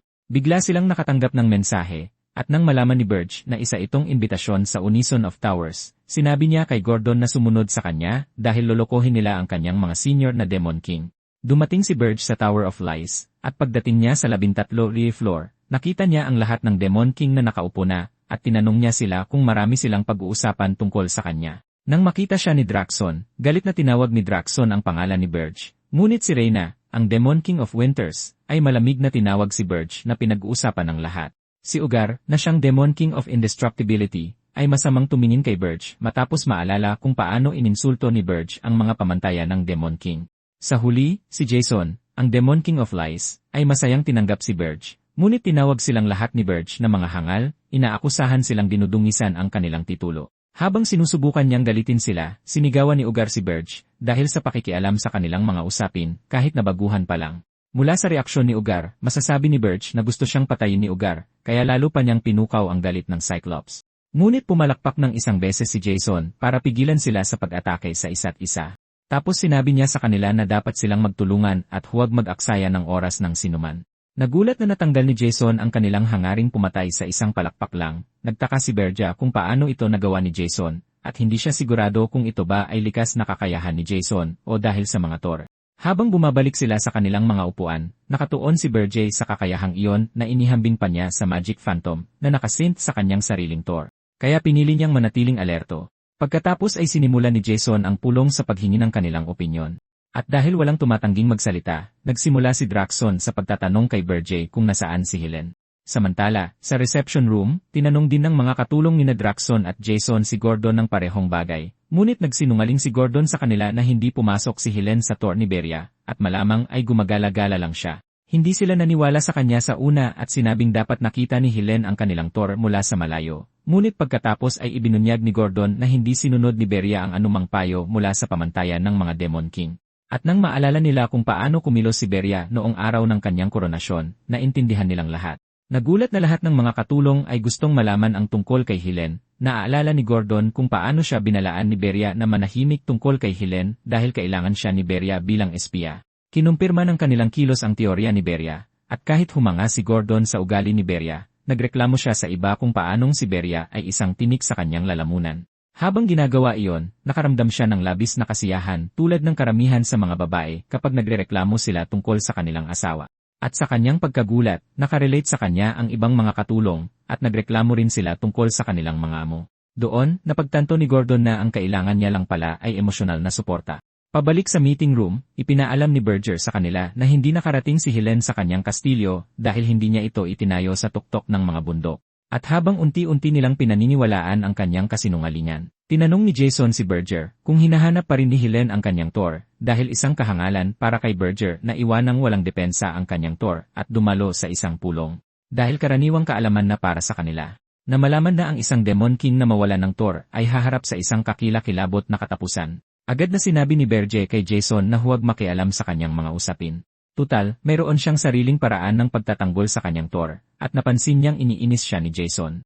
Agad na umatras si Jason sa usapin, ngunit pinaalalahanan siya ni Draxin na hindi ito basta-basta palalampasin ni Arcane. Ngunit binaliwala siya ni Beria at bastos na nagsalita tungkol sa matandang vampira. Kahit inis, nagpatuloy sila sa usapin. At habang nagpapatuloy sila sa kanilang talakayan, napansin ni Beria na ayos lang sa kanya na paghinalaan basta't hindi niya isisiwalat ang kanyang mga plano sa mga Demon King. Isa pa, hindi nakalimutan ni Barry ang pangunahing dahilan kung bakit siya pumunta, na kumuha ng 100,000 gintong barya mula sa mga Demon King. Habang pinapanood niya silang mag-usap, pinag-aralan ni Barry si Jason at napansin na dapat ay nasa mas mataas na antas siya ng herarkiya para makinig sa mga pinuno at malaman kung sino sa kanila ang mababa sa demonic points. Habang nagmamasid, nakita ni Barry si Reyna na sumenya sa kanya, kaya pumunta sila sa balkonahe para mag-usap ng pribado. Doon, sinabi niya sa kanya na matagal na niyang gustong makausap ito at inamin na sumasang-ayon siya sa ilan sa kanyang mga punto. Nagulat, nagtaka si Beria kung dati pa ba siyang ganito, ngunit nilinaw niya ang sarili sa pagsasabing sinusunod pa rin niya ang pamantayan ng mga Demon King.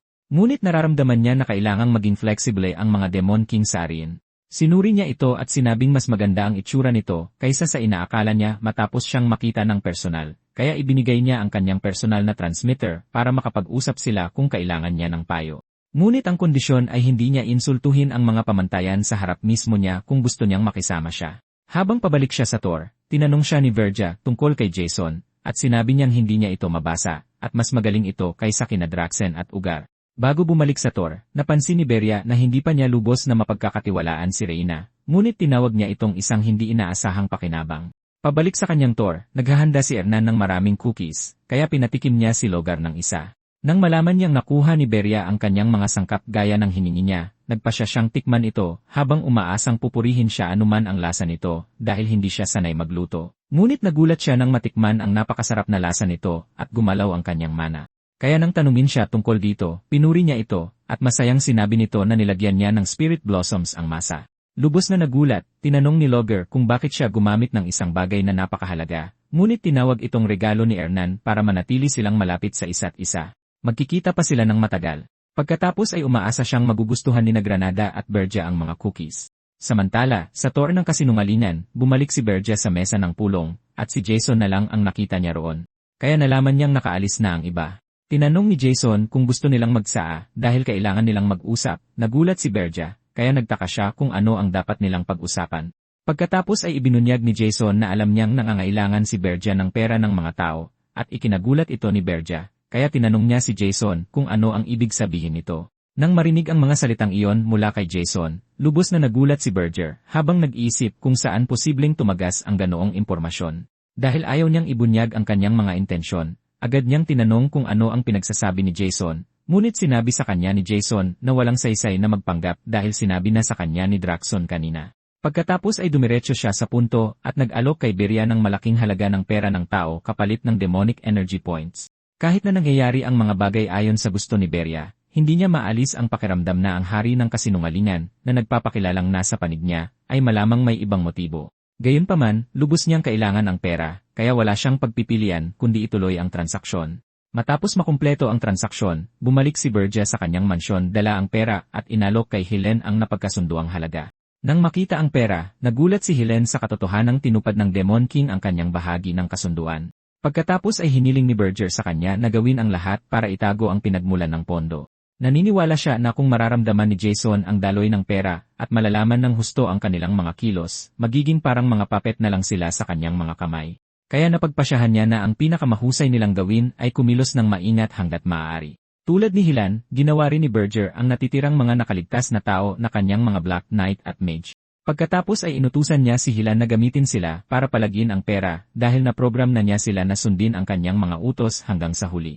Tinitingnan ni Hilan ang mga bagay sa mas magandang pananaw dahil sa katotohanang siya at marami pang tao ang nakaligtas. Dahil hindi naman tuluyang nabigo ang misyon, naniniwala siyang makakabalik siya sa pagiging bayani kapag nabayaran na niya ng buo ang kanyang mga utang.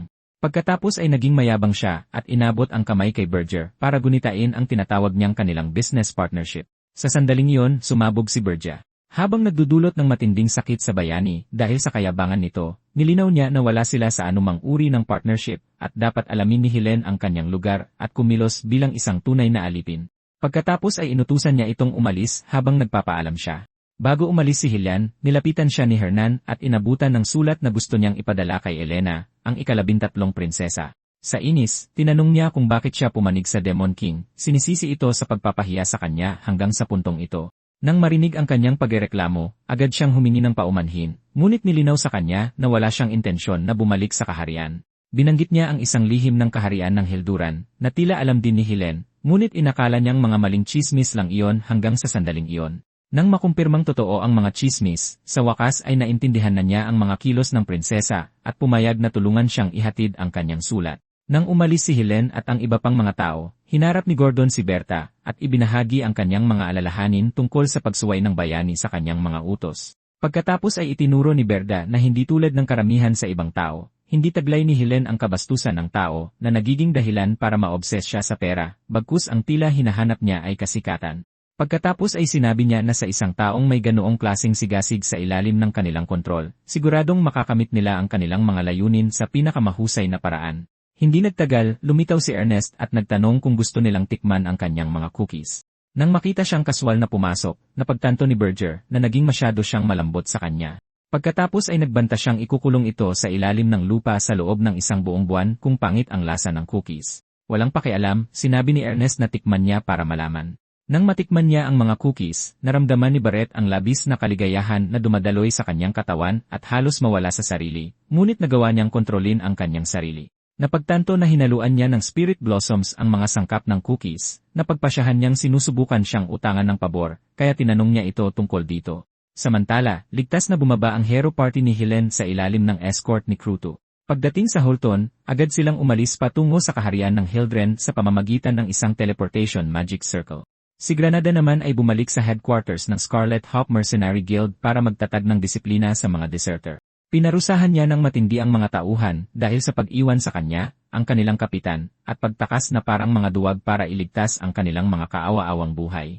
Habang binubugbog niya sila, isang dalaga ang lumitaw sa gusali at ipinakilala ang sarili bilang si Kaid, isang bayani. Ipinaliwanag niya na hindi siya nakasama sa paglalakbay ng bayani dahil sa kanyang kalagayan, ngunit sinabing sa wakas ay dumating na siya para sumali sa paglalakbay ng bayani. Pagkatapos ay ipinaliwanag ng mga tauhan ni Granada na habang wala siya, si Kaid ang nagbayad ng kanilang mga utang sa bar.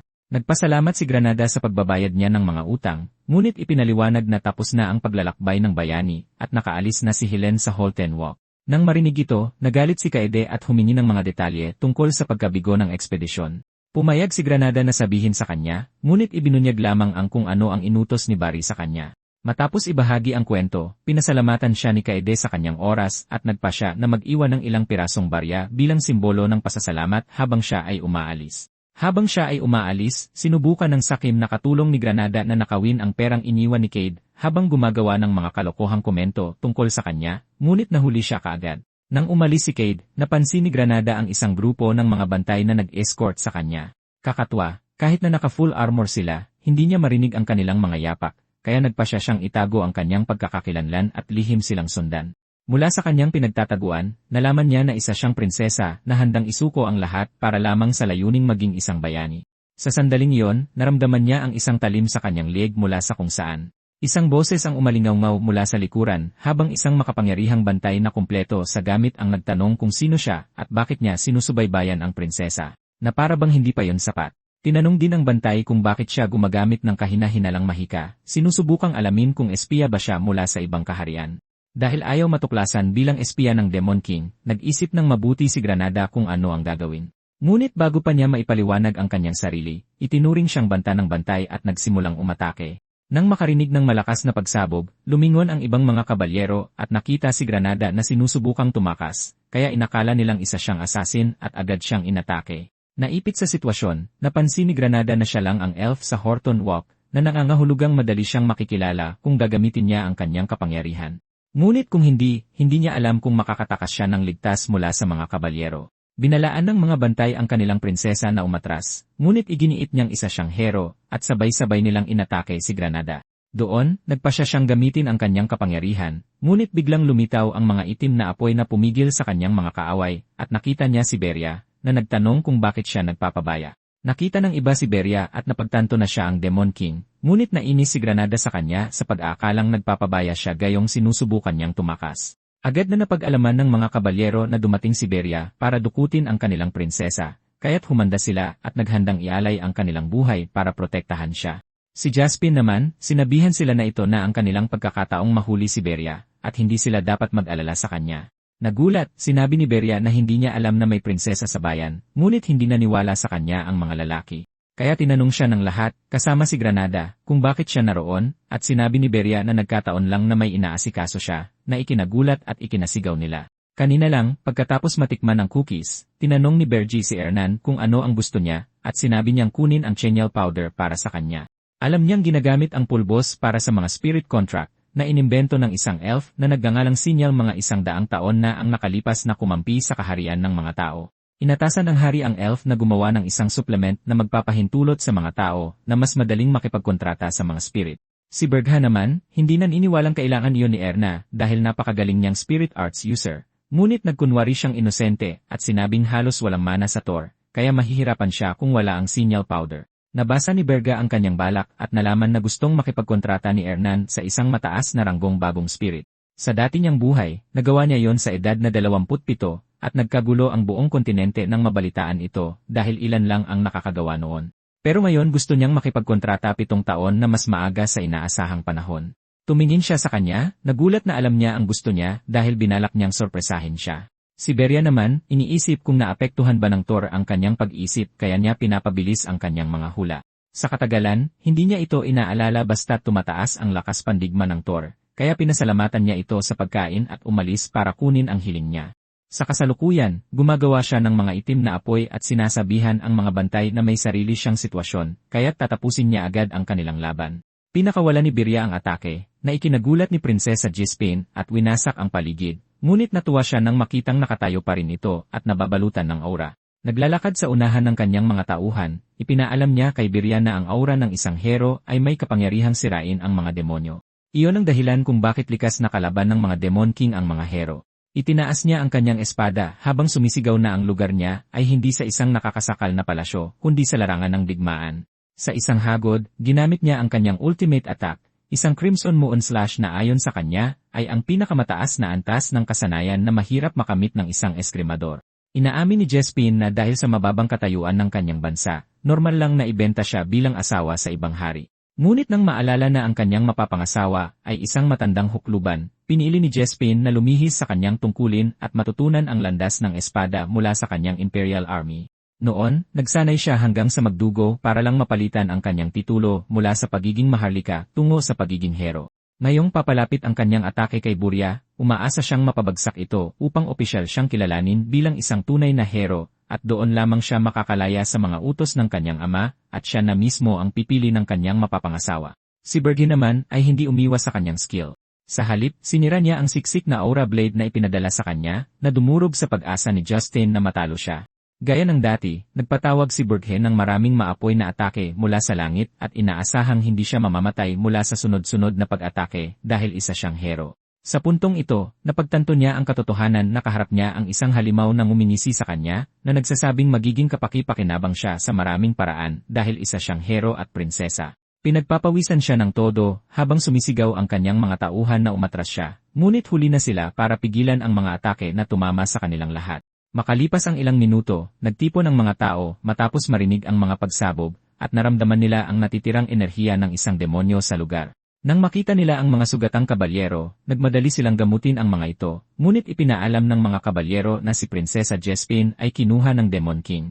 Nagulat nang malaman na isang Demon King ang dumating sa kanilang bayan, napag-alaman ng mga tao na si Beria yon na naninirahan sa Ergast. Kalaunan sa Thor ni Beria sa piitan sa ilalim ng lupa, nakita ni Hernan si Jespin na walang malay sa isang selda, kaya tinanong niya si Beria kung siya si Kenil, ngunit sinabi niyang siya si Kati Jespin, ang ikasyam na prinsesa ng imperyo. Pagkatapos ay sinabi niya kay Hernan na sugatan si Jespin, kaya dapat niya itong gamutin dahil mananatili muna ito sa 4th floor. Naguguluhan, tinanong ni Hernan kung bakit siya dumukot ng isa pang prinsesa, at sinabi niya na nakita lang niya ito sa daan, kaya kinuha niya.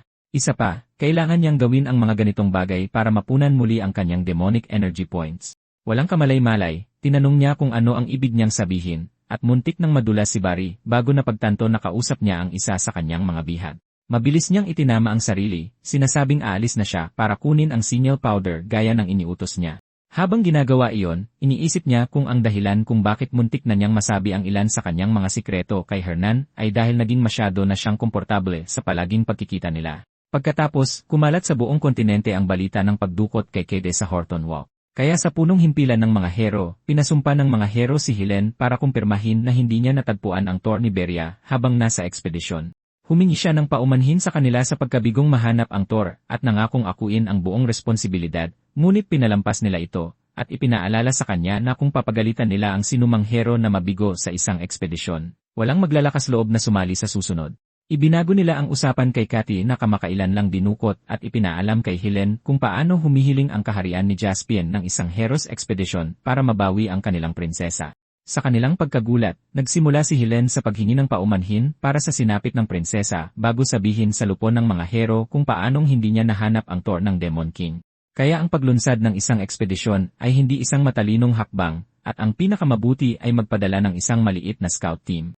Pagkatapos nilang mahanap ang kastilyo, maaari na silang maghanda ng isang subjugation team. Kinumbinsi niya sila na hindi tiwala si Beria sa kanyang kapangyarihan, kaya pinili niyang magtago, at sumang-ayon silang lahat dahil hindi lohikal para sa mga Demon King na labagin ang kanilang kodigo. Matapos marinig ang mga opinyon ng lahat ng hero na sumasang-ayon kay Helen, ipinagpaliban ng pinuno ng lupon ang subjugation party. Pagkatapos mismo ng pagpupulong, napabuntong hininga si Helen at tinanong ang sarili kung ginagawa ba niya ang gusto ni Beria sa paggamit ng kanyang otoridad bilang hero para harangan ang ekspedisyon. Pagkatapos ay sinabi niya na binigyan niya si Beria ng oras kaya dapat na nitong asikasuhin ang iba pa. Kalaunan, ipinaalam ni Gordon kay Beria ang ulat ni Helen at napagtanto ni Beria na dahil sa pagkuha kay Helen bilang kanyang basalyo, nagawa nilang pigilan ang paglitaw ng isang malaking problema. Tiningnan niya ang kanyang mga yaman at sinabing makakatulong ang mga ito na maantala ang ekspedisyon. Isa pa, ang pagdukot kay Kaede ay nakatulong sa kanya na makalikom ng demonic energy points. Kaya kung gagamitin niya ang orb ni Aruman sa kanya, maaari niya itong idagdag sa kanyang mga combat asset. Sa pagbabago ni Logar sa isa floor para sa mas mahusay na sistema ng pag-atake at depensa, at sa pagpapalawak pa ni Kruto ng kanyang impluensya, kapag matagumpay na nakipagkontrata si Hernan sa isang mataas na ranggong spirit, makukumpleto na ang depensa ng Tor. Doon lamang matatakot ang mga hero sa lugar at tatangging maglunsad ng mga ekspedisyon, at iyon ang magiging panahon para simulan ni Beria ang kanyang tunay na paghihiganti sa kanila. Para magkatotoo ang kanyang mga plano, pumunta siya sa lungsod ng Magical Engineering, isang lugar na puno ng mga salamangkero at hero, isang lugar na tinatawag na Amor para kumuha ng signal powder. Nakatayo sa labas ng bayan, umaasa siyang hindi siya mahuhuli dahil masyadong mataas ang hirap ng lugar. Sa kabisera ng Magic Kingdom, pumunta si Beria sa paraiso ni Jetson, sa labas ng Amor. Doon, nalaman ng may-ari ng tindahan mula sa pahayagan kung paano dinukot si Jaspion, ang ikasyam na prinsesa, pagkatapos mismo ng ekspedisyon ng mga hero. Hindi lang yon, narinig din niya ang balita tungkol kay Logger, ang dwarven hero na tinutugis. Biglang bumukas ang kanyang pinto at pumasok si Beria, humihingi ng signal powder. Ngumisi ang tindero, sinasabing mayroon siya nito. Ngunit minamaliit ni Berha ang tindahan, sinasabing dahil ang Akhan Kingdom ay isang lugar kung saan nagtitipon ang mga hero, salamangkero, at alchemist mula sa buong kontinente. Ayaw niyang pumunta sa mga sikat na tindahan dahil baka makasalubong siya ng mga hero o salamangkero na maaaring makatuklas sa kanyang pagkatao kahit na itago niya ito. Dahil doon, pumili siya ng isang sirasirang tindahan na hindi masyadong malayo sa bayan. Sa kasalukuyan, tinawag ng tindero si Beria na maswerte at inalok na ibenta ang isang bote ng pulbos sa halagang $1. Ipinakita niya kay Beria ang bote, ngunit sinabihan siya ni Beria na manahimik at sinabing masyadong mataas ang presyo. Isa pa, ang kinyel powder na alam niya ay berde, kaya't mukhang kakaiba ang lilang ibinebenta sa kanya ngayon. Sa kabila ng mga abnormalidad, sinabi ng tindero kay Beria na huwag mag-alala dahil ang lilang kinyel powder ay ang pinakabagong uri na ginawa ng palihim na hindi pa lumalabas sa pangunahing merkado. Binola ng lalaki si Beria na bilhin ito, iginigiit na bihira ang item. Samantala, gusto niya lang lokohin si Beria, sa paniniwalang may dahilan ito kung bakit hindi siya pumapasok sa mga sikat na tindahan sa kabisera. Nabasa ni Beria ang kanyang balak na panginikil at inisip pa kung dapat ba niyang patayin ang may-ari ng tindahan. Ngunit sa sandaling iyon, bumukas ang pinto, at walang iba kundi si Luis, ang baliw na prinsesa, at ang pinuno ng mga Dwarven Guard ang dumating. Nagulat, tiningnan sila ni Beria at napagtanto kung sino sila at hinahanap nila si Logar. Habang tinatanong nila ang tindero kung nakita na ba niya ang Dwarven hero, umaasa si Beria na hindi siya makikilala ni Luis dahil gumamit siya ng isang magic item para protektahan ang kanyang pagkatao noong nagkasagupaan sila noon. Sinabi ng tindero na hindi niya sila matutulungan maliban kung bibili sila ng isang bagay mula sa kanya. Agad itong ikinagalit ni Luise, kaya sinugod niya ito gamit ang kanyang talim at binalaan na alamin ang kanyang lugar sa pagsubok na kikilan siya. Gayunpaman, hindi umatras ang tindero at sinabi sa kanya na bawal ang pagpatay sa kabisera. At kung gusto niya itong takutin, dapat ay bumili muna siya ng kahit ano. Kahit na nakataya ang kanyang buhay, hindi siya umatras, ngunit sinabi sa kanila na kung bibili sila ng kahit ano sa kanya, tatanggapin niya ang parusa. Nagulat sa kanyang tapang, tinawanan siya ni Luis at tinawag na isang interesanteng tao.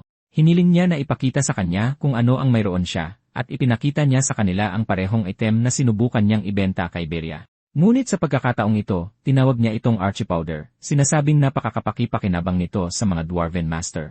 Doon, napagtanto ni Bergie na ang lalaki ay isang ganap na manloloko, at pinanood niya itong ibenta ang item sa halagang 3 ginto. Si Luis, na hindi marunong tumawad, ay nagbayad, at ito'y ikinatuwa ng tindero sa kanyang sarili. Pagkatapos mismo, tinanong niya kung nakita na niya si Lodger, ngunit sinabi ng lalaki na ngayon lang niya narinig ang pangalan nito. Pagkatapos ay nagsinungaling siya, at sinabing pumunta sa isang lugar na sikat daw sa mga panday para makilala niya ang isang taong maaaring kilala si Lodger. Dahil doon, umalis sila, na sinasabing kahiya-hiya ang ginawa ng tindero. Pagkaalis ng mga duwende, pinuri ni Bergia ang tindero sa kanyang tapang, at sinabi ng lalaki na kailangan niyang subukan dahil mukhang maharlika si Luis.